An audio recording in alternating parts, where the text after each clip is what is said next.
I'm slowly waking up from what has been a very restful and long slumber.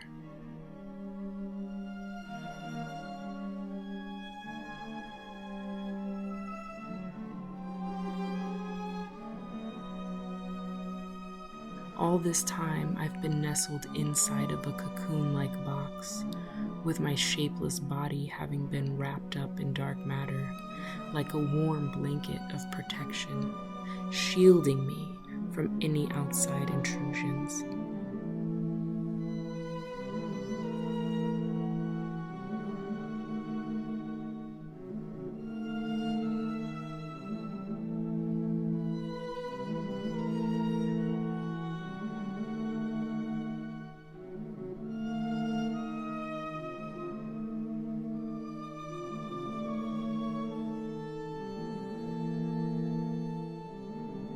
I was not seen by any force of nature during all of this time, just simply hibernating in a deep, tranquil state between the wall of existence and non-existence.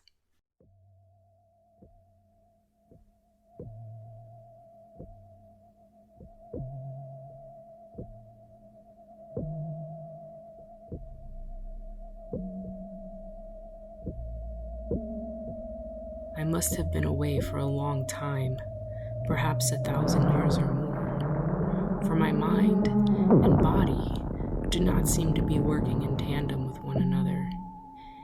It's like I'm several different beings, all inhabiting the same cosmic entity, having been joined together in different areas of the space-time continuum.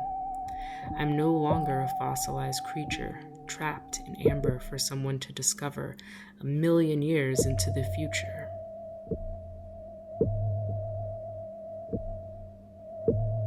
But instead, a now fully formed creature that has been transported to this new world, ready for whatever comes next.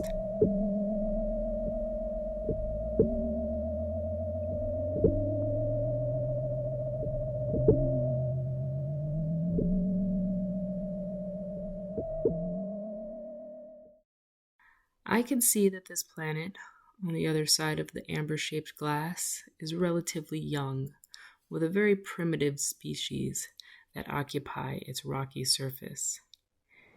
It also has large bodies of water, better for my sea-like interior to thrive in while I await the great old one's return.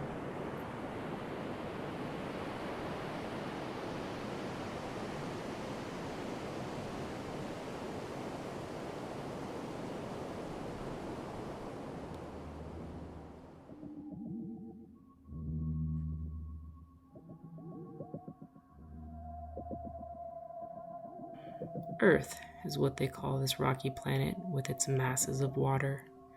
A world that from all outside appearances seems easy enough to conquer or eliminate altogether. Through the glass, a sharp, clear picture of its various inhabitants now appear. As I study them with my many myriad of temporary eyes, in each eye, a different place is represented, or a series of past events from this world's history.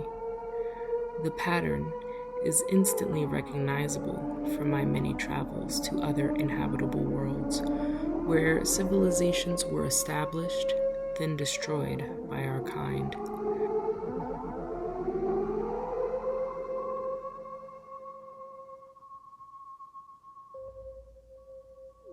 This Earth is no different from any of those other worlds that I've traveled within the belt of Orion, or other far-off galaxies in this countless eons of my reimagination, from one host to the next.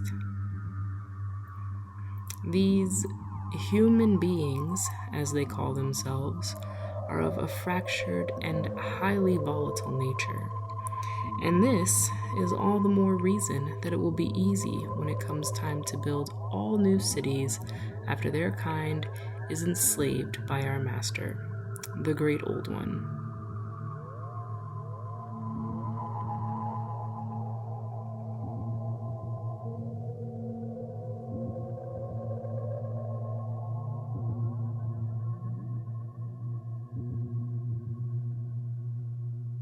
I am but just one of his many servants, reappearing out of nowhere every millennia or so to seize such an opportunity.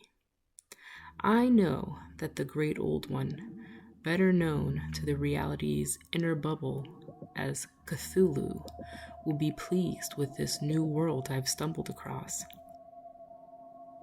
I also have a new head, projected from a human male's love for a woman, with his innermost thoughts having emanated in such a way by sending signals through time and space that I was able to steal his lover's severed head, thereby making it my very own. The badly decomposed head was taken from a war-torn land that I now wear proudly upon my new body like a crown, representing all of my past as well as my future victories. I'm Princess Sang-Hee, who has been reanimated from dead human tissue.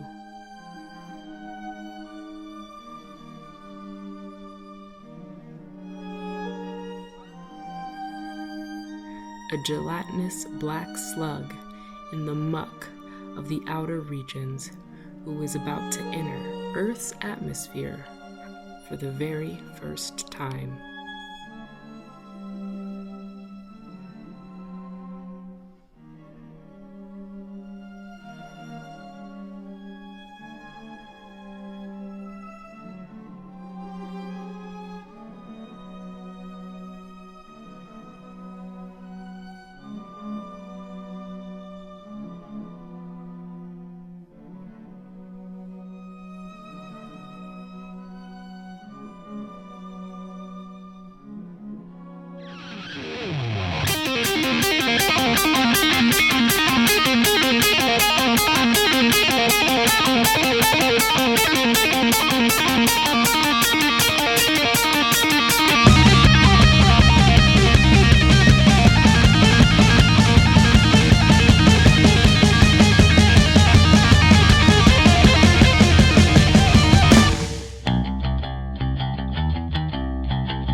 There is a certain smell here on Earth, the rich aroma of photosynthetic material.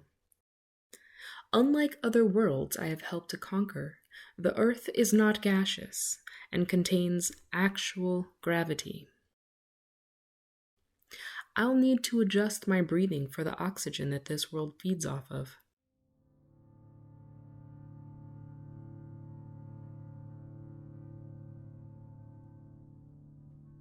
Soon, our kind will feed off of theirs, taking everything that is precious to these humans and placing them all within my hideous style of work encampments.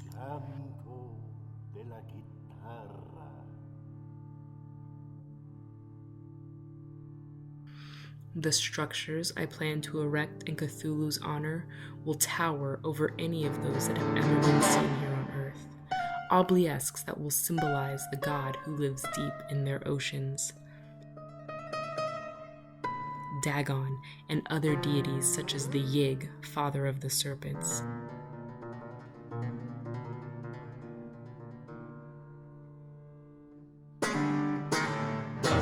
Rompen las copas en la madrugada. These weak-minded humans will marvel over the tenacity in which our kind can destroy and rebuild, for their pathetic wars will pale in comparison to what we have in store.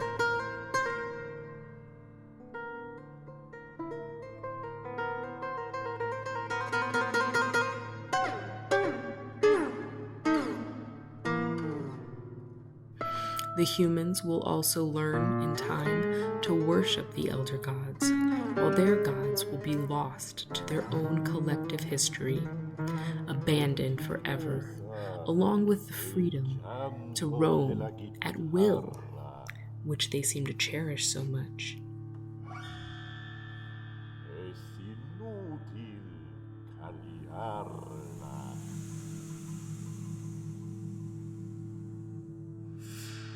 Es imposible callarla. It was only within the span of a few minutes that my myriad of temporary eyes were able to capture all of her Earth's history and evolution, storing the information within my brain to use against them. All of the others of my kind shall do the same when they enter Earth's atmosphere.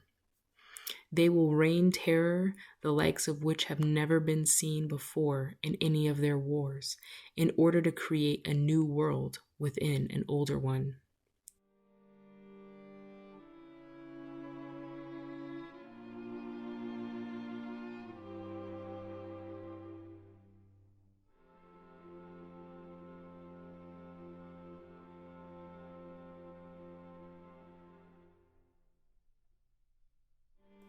The antediluvian transformation will then take its effect upon the land. But first, I need to learn how to use this new body I've been given. The reanimated parts which were bestowed upon me by the cult of Herbert West. It was through their many incantations performed in an abandoned farmhouse location right here in the city of Occam that summoned me from my restful slumber. Herbert West must be some sort of elder god here on Earth, for his experiments on dead tissue have made the shape-shifting of my slug-like body into that of a walking human hybrid fully possible. This body can roam among the human population, but wearing the label of what they refer to in their world as disfigured or disabled being.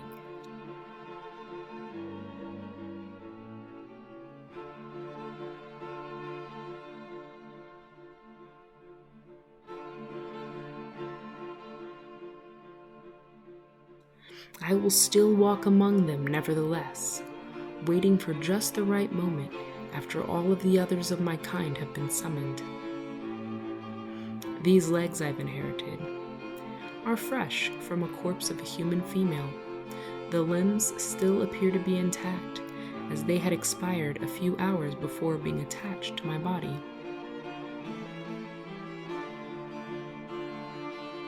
The human species possesses features that are smaller, with joints for easy movement, than that of my large gelatinous frame, where I'd be virtually useless in environments such as this. On other worlds where I'm a floating entity among the gaseous clouds, my original shape was more of a necessity.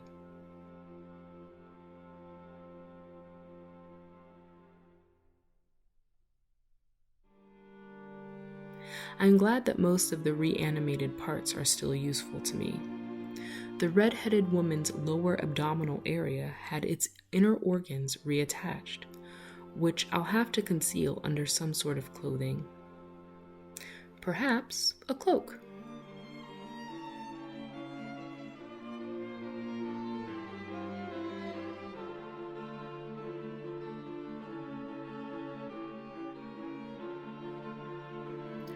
The various intestines now extend outward, acting as feelers and attachments for my multitude of eyes.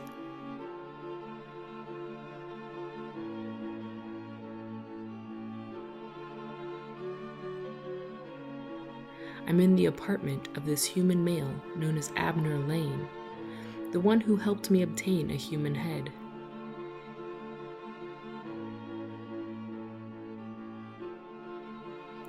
His Korean female lover had died many years before, and her remaining skin is almost kind of shrunken in, making her facial appearance more stretched out, uneven, and purely grotesque.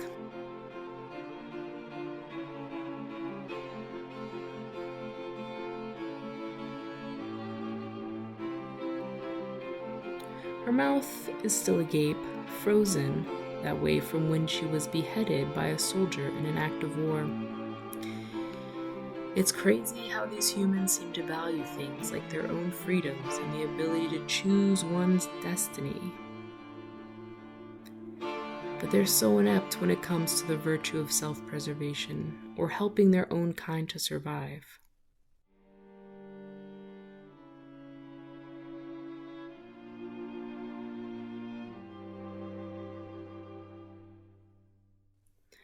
Our species have overcome these obstacles, evolving from the millions of years back before the flood here on Earth, and even further back than that, to the very dawn of the universe.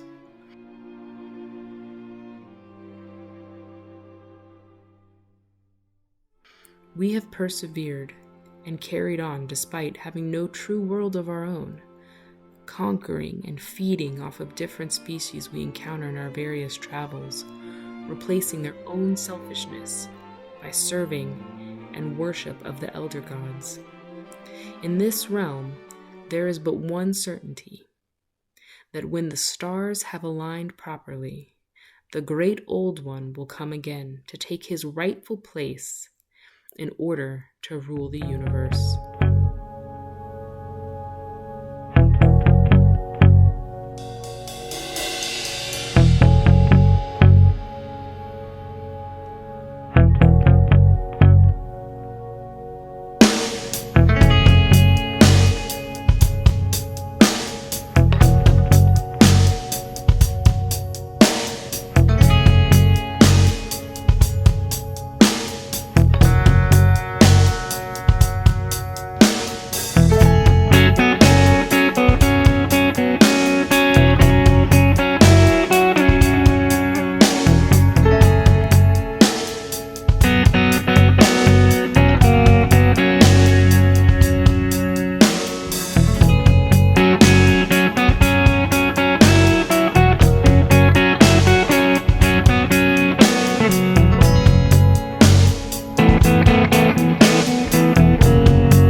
I can smell the flesh of human. Not the dead flesh I'm wearing now to cover me from revealing my true physical appearance, but the smell of living flesh making its way up the stairs.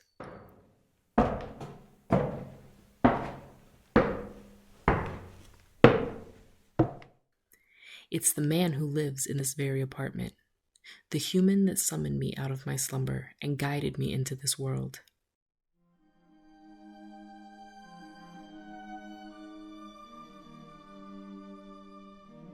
He must possess a strong will and determination, for his mind was able to travel through the boundaries of space and time to finally awaken me.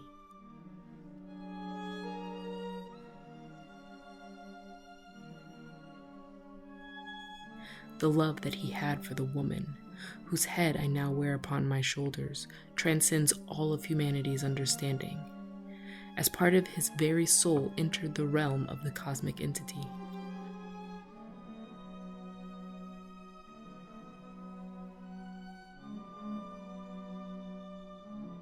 His soul unknowingly made contact, and I was therefore able to take what was given to me, which was the body of a prostitute, from those who murdered and dismembered her, those who worship Herbert West and his experiments.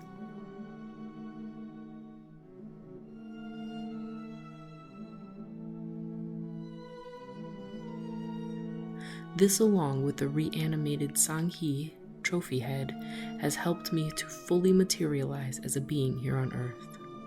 Looking like one of them, albeit a very grotesque and horrifying manner, my original shape would not have sufficed. I'd have been squirming around this room like a large blob, inky and black, spewing out various liquids in order to lubricate my gelatinous skin to keep from drying up.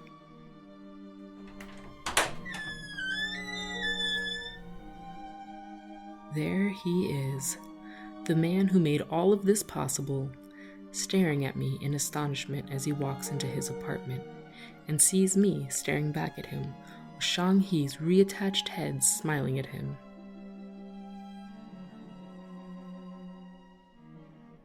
Her droopy wide-mouthed grin, her eyes in uneven positions on the face make him scream out in terror. A man who has never been afraid of his own shadow, much less being shot at countless times in a war.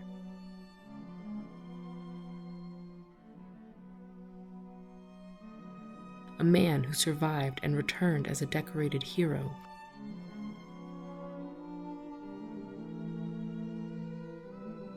He does not know why I'm here, or how I have been summoned to Earth, but in good time he shall know all of these things. He will experience both the physical and emotional effects of the transformation, along with the rest of his own species over the next several months, when all of the others have been summoned.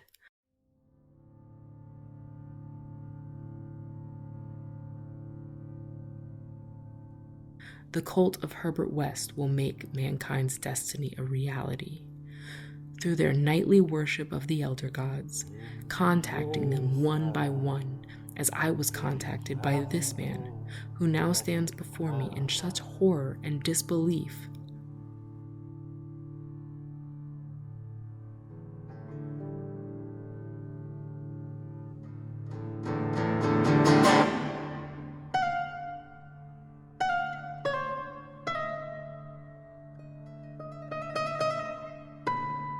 I must put him in suspended animation for the time being.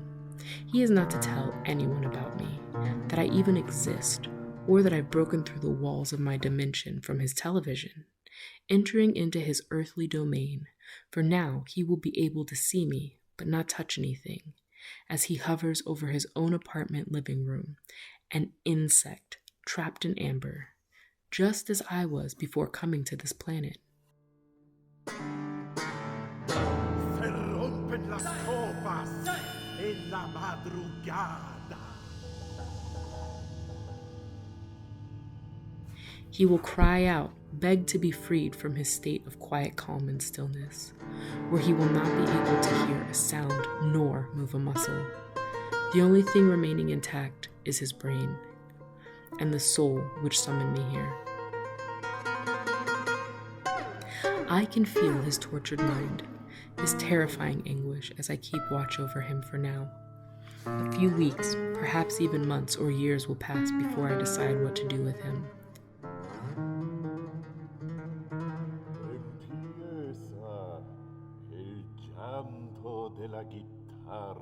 I sense that he's still in love with the woman, once known as Sang-Hee, the woman whose head continues to decompose on top of my new body. He still loves her, despite her facial structure looking completely morbid, the spitting up every few minutes like an infant.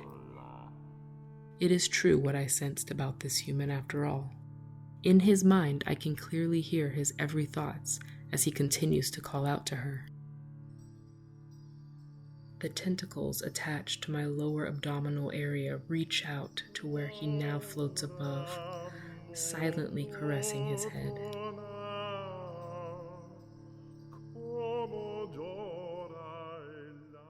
He has finally been reunited after all these years with his long-lost love, but she now exists in a completely different, new and improved bodysuit.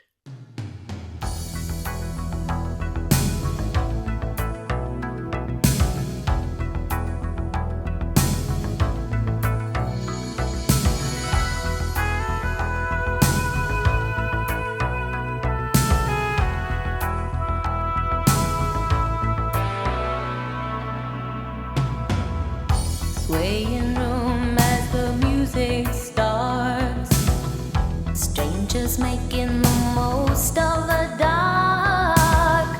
Two by two their bodies become one. I see you through the smoky air. Can't you feel the weight of my so close, but still a world away. What I'm dying to say is that I'm crazy for you. Touch me once and you know it's true. I never wanted anyone like this. It's all brand new. You're feeling in my kiss. I'm crazy for you. Crazy for you.